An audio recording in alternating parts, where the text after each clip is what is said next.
महाविकास आघाडीकडे आम्ही 5 जागेचा प्रस्ताव ठेवला आहे, अशी माहिती परळी येथे पत्रकार परिषदेतून ऑल इंडिया पॅन्थर सेनेचे अध्यक्ष भाई दीपक केदार यांनी व्यक्त केले। ते म्हणाले की महाविकास आघाडीकडे आम्ही 5 जागेचा राजकीय प्रस्ताव ठेवला आहे, त्यामध्ये केज आणि मेहकर या 2 जागांचा जास्त चर्चा आहे।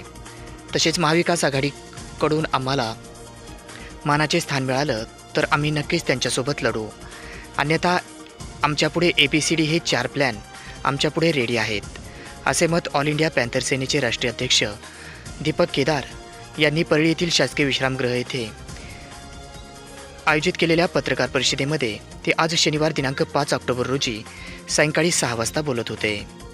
यातूनच येणाऱ्या विधानसभेला सुद्धा आमची भूमिका महत्त्वाची। महाविकास आघाडीकडे आम्ही इंडिया आघाडीला लोकसभेला पाठिंबा दिला होता।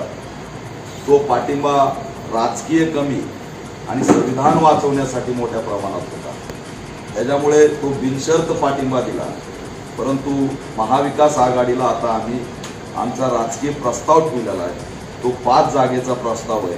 राखीव मतदारसंघातल्या 5 जागा आम्ही त्या ठिकाणी मागितलेल्या आहेत आणि त्यातली त्यात केज आणि मेहकर या 2 जागा आम्ही मोठ्या प्रमाणात बार्गेनिंगमध्ये चर्चेच्या मुद्द्यामध्ये आणलेल्या आहेत।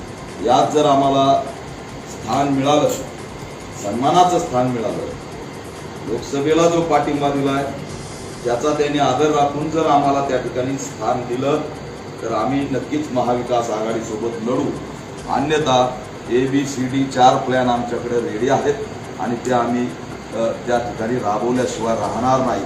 कारण लोकसभेला जो संविधान बचावचा अजेंडा होता तो एक अस्तित्व वाचवण्याचा अजेंडा होता आणि आता राजकीय भूमिकेचा आमचा येणारा या ठिकाणी अजेंडा आहे। एकंदरीत स्थिती खूप गंभीर आहे। 1 नेशन 1 इलेक्शन रशियाच्या पुतिनला फॉलो करण्याचं धोरण या ठिकाणी सुरू झालेलं आहे।